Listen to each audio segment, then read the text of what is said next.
Les amis, j'espère que vous allez bien. Victoire du Barça, 2 buts à 1, ou plutôt 1 but à 2 au Betis Séville, dans une très belle ambiance, un très beau stade, et une victoire qui va compter, qui va compter parce que enfin on a vu une belle prestation après les derniers matchs qui ont été franchement pas super emballants à regarder du début à la fin. Là, on a eu un bon match, on a eu un bon Barça qui a maîtrisé son sujet du début à la fin. On en avait un petit peu marre des victoires 1-0 comme ça, où tu souffrais à la fin du match. Bon, là, on a souffert, mais bon, c'est à cause d'une boulette de Koundé, et on y reviendra. Mais globalement, le match a été maîtrisé avec du jeu, avec un manque de finition, certes, mais franchement, j'ai bien aimé ce que j'ai vu. J'ai adoré ce que j'ai vu en termes de rythme, d'intensité. Je pense qu'en fait, le match qu'on a fait ce soir, c'est le match qu'on aurait dû faire face au Betis Séville en Supercoupe d'Espagne, où aussi, au début du match, on était largement supérieur, de très loin, et on n'avait pas réussi à mettre ce deuxième but qui nous aurait mis à l'abri définitivement. Là, on l'a mis, et du coup, après ça, on était un petit peu plus relâché, ça allait mieux, mais globalement, dans le jeu, ça a été franchement très très beau. Encore une fois, le jeu et le contrôle, la maîtrise du match a été permise, du coup, grâce au milieu de terrain. Au milieu de terrain qui a fait un très beau match. Encore une fois, voilà, les petits reproches récents qu'on avait eus avec Xavi et les ailiers, bon, qui n'ont pas été bons ce soir. Et je vais parler de Rafinha malgré son but. Je pense que là, le milieu de terrain montre à quel point on a été... voilà, la maîtrise vient du milieu de terrain. C'est ce que je veux dire. Ils ont tous été bons. Les 4 joueurs ont été très bons au milieu de terrain. Gavi, Busquets, Frenkie de Jong et Pedri. Mention spéciale, je pense, pour Busquets. On va commencer par lui parce que le récital, et c'est pour ça que j'appelle la vidéo comme ça. Là, on parle d'un récital. Honnêtement, ça faisait très longtemps, peut-être très rarement, que je vois un Busquets aussi, mais impactant dans le jeu. Là, c'est une masterclass récital. Tous les superlatifs que vous voulez. J'ai rarement vu Busquets gagner autant de mètres comme ça, balle au pied. Là, c'était Yaya Touré.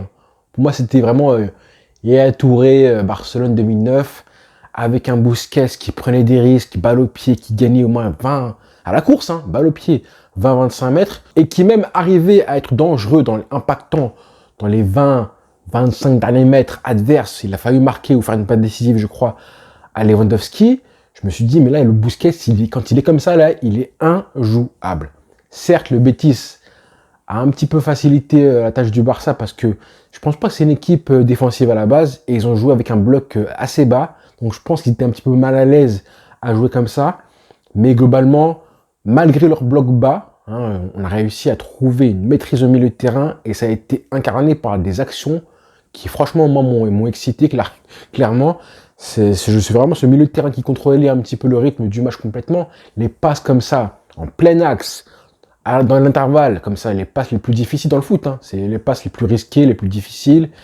Dans les petits espaces comme ça a été le cas sur la passe de Rafinha, qui a été aussi bon au début du match, malgré le fait qu'il se soit éteint ensuite. L'action, il y en a eu plusieurs comme ça, des actions comme ça, où on a Rafinha qui est au milieu du terrain, et il fait une passe plein axe comme ça, entre les jambes du défenseur, pour Pedri qui manque ensuite son action, mais la passe, elle est magnifique. On en a vu plusieurs des comme ça. Et ça, je kiffe parce que c'est vraiment les passes les plus difficiles à faire. Busquets en a fait plein. Busquets, il a été magnifique à ce niveau-là. Gavi aussi, mais ça, on le sait. Après, il y a eu pas mal de ratés aussi à ce niveau-là, mais comme moi, j'aime voir ça. J'aime voir ça, et du coup, c'est grâce à ce milieu de terrain-là qu'on a vu des ailiers un petit peu plus dispensés de travail offensif. Rafinha, on l'a vu au début du match, assez intéressant en parcimonie, on l'a vu quelques fois. Ensuite, il s'est un petit peu effondré malheureusement. Et en deuxième mi-temps, je sais pas pourquoi ça lui arrive comme ça. Il rate une action, et ensuite, moralement, je pense qu'il est déconnecté. Et après, il enchaîne 1, 2, 3 mauvaises actions, mauvais choix. Et après, son match, il le finit en catastrophe naturelle. Heureusement, il marque ce but-là. Et j'espère que le but lui fera du bien parce qu'on en a besoin. Je pense qu'il conserve une petite longueur d'avance par rapport à Ansu Fati, Ferran Torres, qui sont entrés en jeu, mais qui ont été clairement catastrophiques. Vraiment, Ansu Fati, je commence vraiment à saturer. Je commence même plus à être patient, à vouloir le voir jouer. Il a 2 actions scandaleuses où vraiment son entrée, elle est vraiment affreuse. Et du coup, il nous met en danger ensuite, alors qu'on souffrait déjà, parce qu'il y avait 2-1.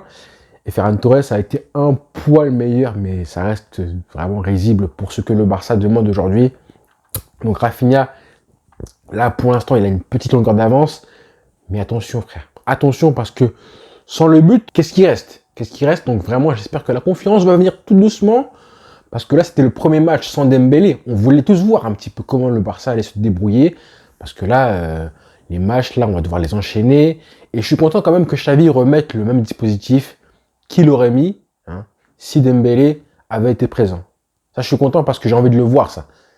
Le 4-3-3, faux 4-3-3, ou alors un 3-2-2-3, ou un 4-5-1, bref. On ne sait pas trop ce que c'est. En tout cas, je voulais absolument voir ça. Et Xavi l'a remis. Donc vraiment, je suis content de voir ça.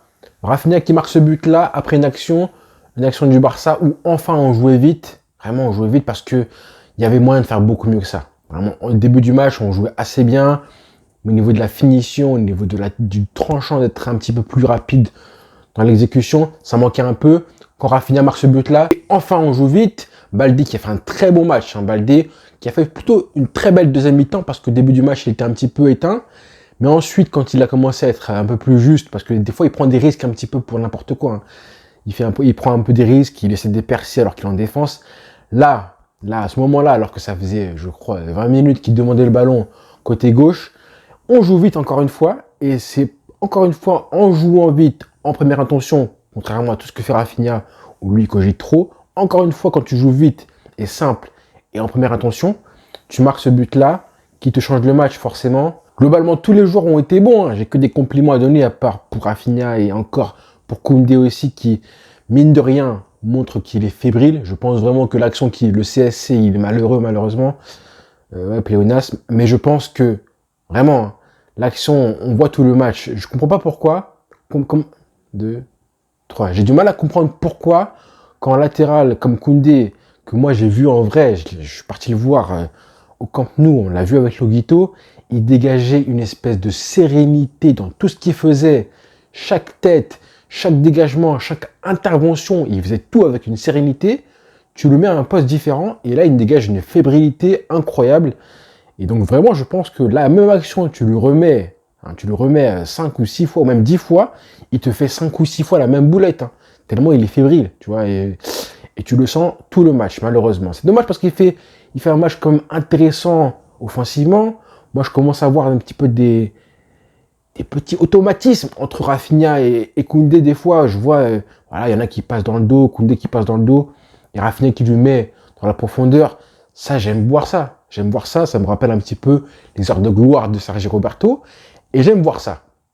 Maintenant, Koundé, il faut être un peu plus, plus sûr de toi, plus calme en défense, plus calme, tout simplement. Alors qu'Araujo, lui, par contre, tout ce qu'il fait à Araujo, c'est incroyable, c'est incroyable. Ce mec-là, il est top 3 mondial à son poste. Je suis désolé, hein. Quand je vois, j'avais un petit peu peur de Fekir, moi. Parce que Fekir, vraiment, on sent que les matchs face au Barça, il est chaud. Il veut tuer le Barça, lui. Hein. Et souvent, il le fait. Combien de fois il a marqué des buts contre nous? Souvent, il le fait très bien. Il a cette espèce d'ascendant psychologique par rapport à Ter Stegen. Hein. Je sens que Ter Stegen, à chaque fois qu'il y a Fekir qui approche, il n'est pas bien. Il n'est pas bien. Et on le sent que Fekir, contre le Barça, il est chaud. Et là, Araujo l'a éteint complètement. Ça m'a fait du bien de voir ça. On a vu Fekir carrément dézonné partir côté droit là-bas avec Balde parce qu'il voulait un petit peu s'isoler par rapport à Araujo. Et même là-bas aussi, c'était le bordel parce qu'avec Christensen et Balde, c'était encore pire. Mais Araujo, mais quel monstre, quel monstre. Et en plus, il fait la passe D pour Lewandowski sur le but, le deuxième but. Mais globalement, hein, que ce soit ses relances, ses dégagements, ses passes longues, ses relances où des fois il tacle, mais en taclant, il récupère le ballon quand même, au lieu de tacler en touche. Et il te fait une relance propre. Mais quel joueur complet comme ça. Et pourtant, en plus, il est lourd. On croit qu'il est lourd, mais quand même, il est rapide. Je sais plus quoi dire. Moi, je l'aurais mis homme du match, même si la Liga a mis Balde qui est mérité aussi.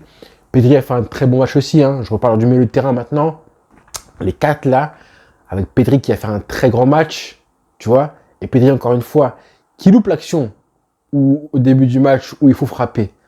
Et qui loupe ensuite en face au gardien. Le face-à-face, il est un peu plus dur que l'action qu'il a avant.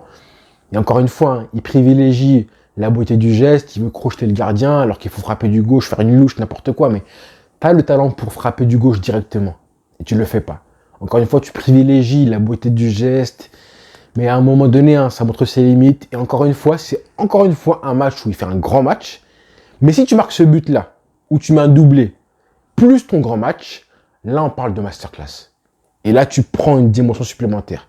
À chaque fois, je le dis, je me répète, je suis désolé, mais c'est ce qui sépare, pardon, les grands joueurs des joueurs normaux, lambda ou talentueux. Toi, il faut que tu sois un grand joueur, Pedri. Et là, voilà, ça change un match comme ça, plus un autre.